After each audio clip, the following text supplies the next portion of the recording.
It is so nice to be back in person on a Saturday morning and seeing everybody that is here, seeing people face to face.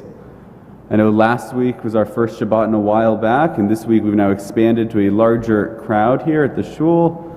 Next week we'll be out in the tent and hopefully have an even larger crowd.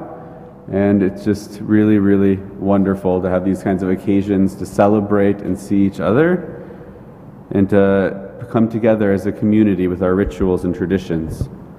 I also wanted to mark this week, I noticed there were a few things when I was looking at the calendar, and because we still have a small enough group here, I was able to figure out who was here. So I want to wish a mazel tov to Michael Black and his wife. Their anniversary is this week, as well as to Stephen and Merle Goldman, who have an anniversary this week, and to Michael Bernstein and his wife, who have an anniversary this week. So a big mazel tovs all around. But now I want to talk about something this last week that I didn't love so much, something that didn't make me very happy.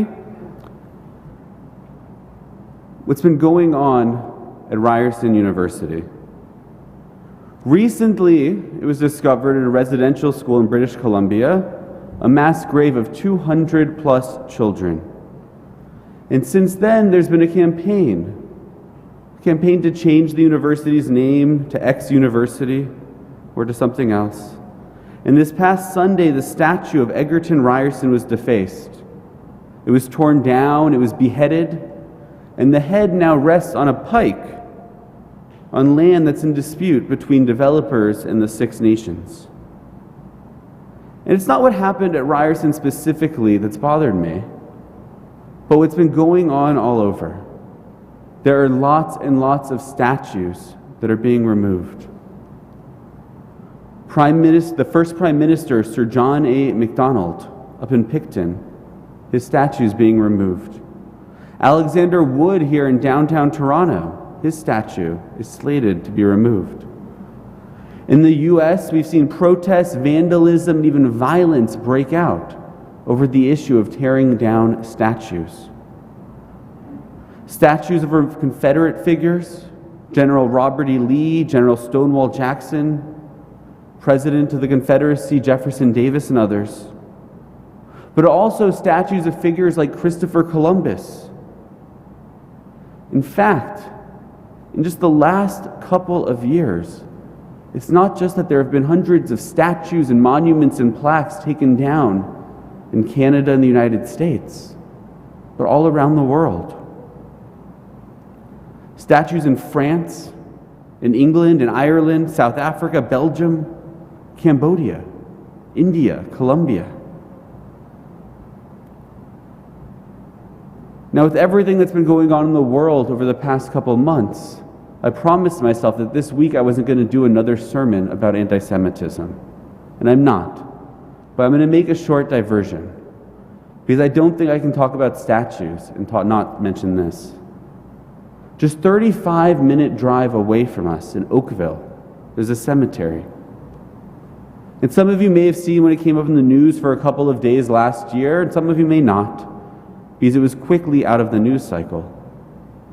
There is a monument, a statue dedicated to fallen soldiers.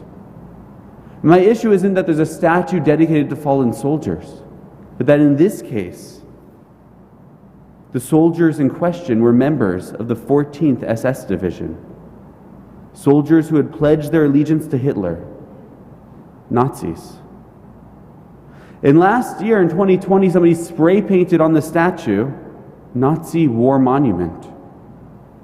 And yet, while hundreds, if not thousands of statues have been torn down in the last couple of years around the world, that statue still stands. And I'll let you take from that what you will. And in fact, it's not an isolated incident, an isolated statue. There are multiple statues, tributes right here in Canada, tributes to those who murdered, butchered Jews, butchered men, women, and children, and they're still standing. But that's not the main point I want to make today, because I don't want to give another sermon about anti-Semitism. I want to ask the question, what do we do with all of these statues? What do we do with all of the statues, all of the memorials, the places that are named after? The legacies of people of past generations, people whose legacy today we don't want to honor. It's an important question. Whose memory should be preserved? Whose legacy should be honored? Whose should be forgotten? I think there's a clear spectrum. There's clear examples on both ends. You could have dictators, Saddam Hussein, Hitler. Their statues, I think it's clear, we don't want them. But things get complicated. There are figures like the American founding fathers, George Washington, Thomas Jefferson, many, many others, who stood for values we should care about. But they also held views that we rightly find offensive. What do we do with their legacy? In London, there stands a well-known monument. On top of a tall column is a statue of Admiral Horatio Nelson. It rises 169 feet in the air. Well, Admiral Nelson was a well-known proponent of slavery, but he also led the British to victory against Napoleon. He made great contributions to the country. What do we do with people like him? Because the truth is, people are complex. We don't have a simple legacy that we leave behind, but one that's multifaceted. Alfred Nobel, famous today for the Nobel Prize. 5 prizes offered each year to the top people in their field: physical science, chemistry, medicine, literature. Most well known of all, the Peace Prize. But Mr. Nobel was an inventor. One of his most famous inventions today is dynamite. But he also invented many other explosives and things that are used by the military. And in 1888, his brother died. And a few newspapers mistakenly thought it was him and printed his obituary. It was one from a French paper that titled it, "The Merchant of Death is Dead," that made him go and establish the prizes.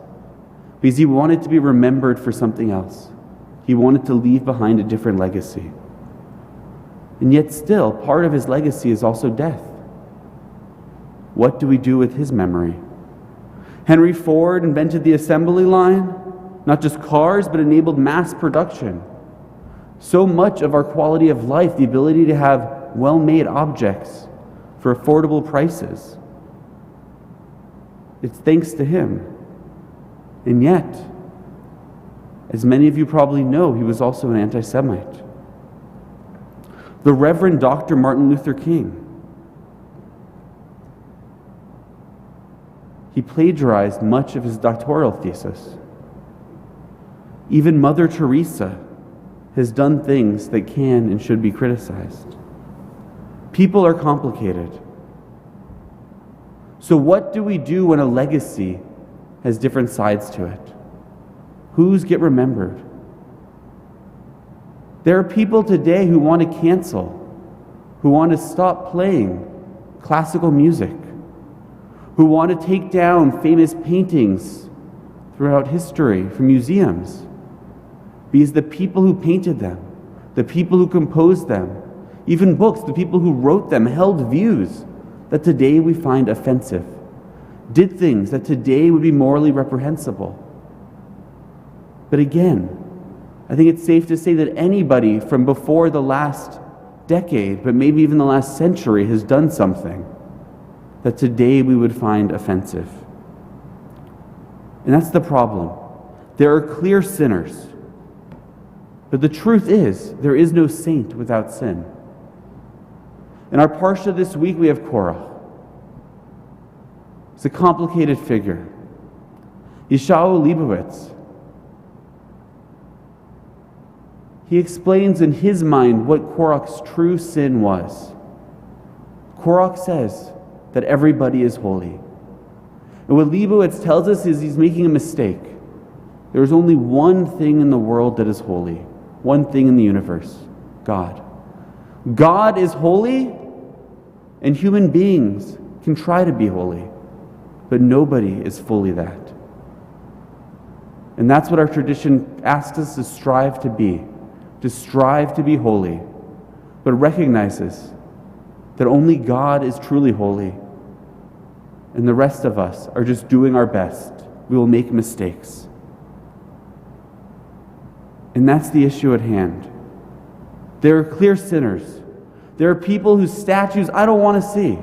I don't think anybody wants to see. But there are also no saints that don't have a sin. Our tradition recognizes people like King David, Reish Lakish. King David famously had somebody murdered so he could take their wife. Reish Lakish, one of the most famous rabbis of the Talmud, spent the first part of his life as a thief. Even Moses made mistakes. Real life heroes are not perfect. So the question is, what do we do then?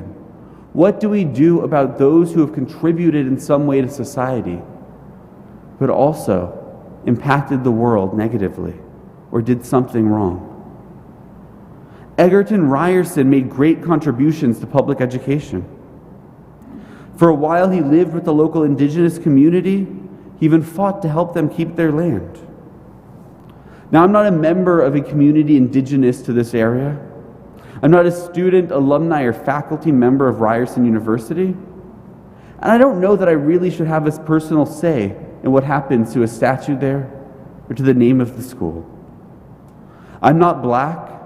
I don't have ancestors who are in the Confederacy or the Union, for that matter. And I don't live in those communities. I don't know that I really should have a say there either, what should happen to these Confederate monuments around the states. But I will say, returning to that statue in Oakville, because I am Jewish, and I'm lucky that my immediate family escaped the Shoah. They left before it happened. But I have countless relatives who never existed because their ancestors, my grandparents' family, their aunts, their uncles, their cousins, they perished. They perished there in Europe. And still, though, I'm not sure that I need that monument to be torn down. But I certainly need it to be contextualized. I need those who see it to know that it's not built there as a tribute to the Nazis. To understand that its purpose wasn't to honor the murder of Jews, but it was to honor the fight of this battalion against the communists. I don't love that it's there, but the context for me is a part of the question. Memento Park in Budapest. I don't know if anyone's ever been there. I haven't, but Chazan Kavari was telling me about it, which had me look it up.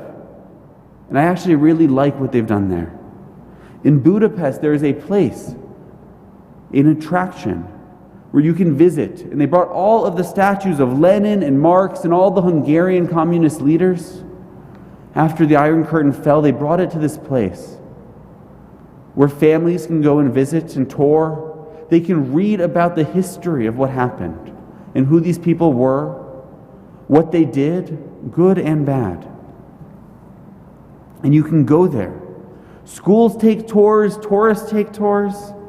You can learn about them. You can learn about the history.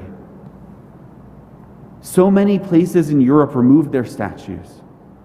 So many places tried to rewrite their own history, forget the darker chapters of their country's story.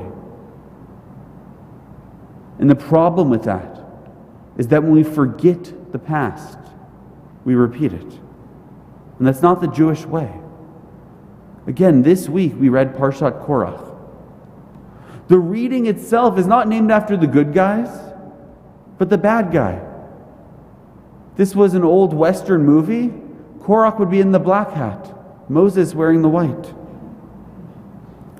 And still, though, we read his story every year. We've named a parsha after him. We don't try to ignore his legacy. We don't try to forget who he was, pretend he didn't exist. We don't cancel his story. Instead, it's contextualized. It's studied, it's discussed, and each year we read it and remind ourselves of the lessons we can learn. Important lessons, so we don't repeat his mistakes. It's preserved so that it can never be forgotten. It's a complicated question what to do with these statues. The monuments, the contributions from those who came before us. And I don't have a single answer that fits them all, because it's a spectrum. And depending on how involved or not your family or community was in an incident, or in that person's part of the story, your own feelings are going to be different. All I can hope is that we remember one of the lessons of our Parsha, that there is debate for the sake of heaven, and there is debate which tears society apart. There is a way of discussing things. And as we discuss this, as we figure out what to do as a society, I don't have an answer. But I pray that on the local level, on the global level, we can hear each other. We can listen with honesty and dignity. We can discuss. Because that's the lesson of our Parsha. One that is so needed in our world today. And one that I'm so grateful our Torah has left in it so we can learn and remember. Shabbat Shalom.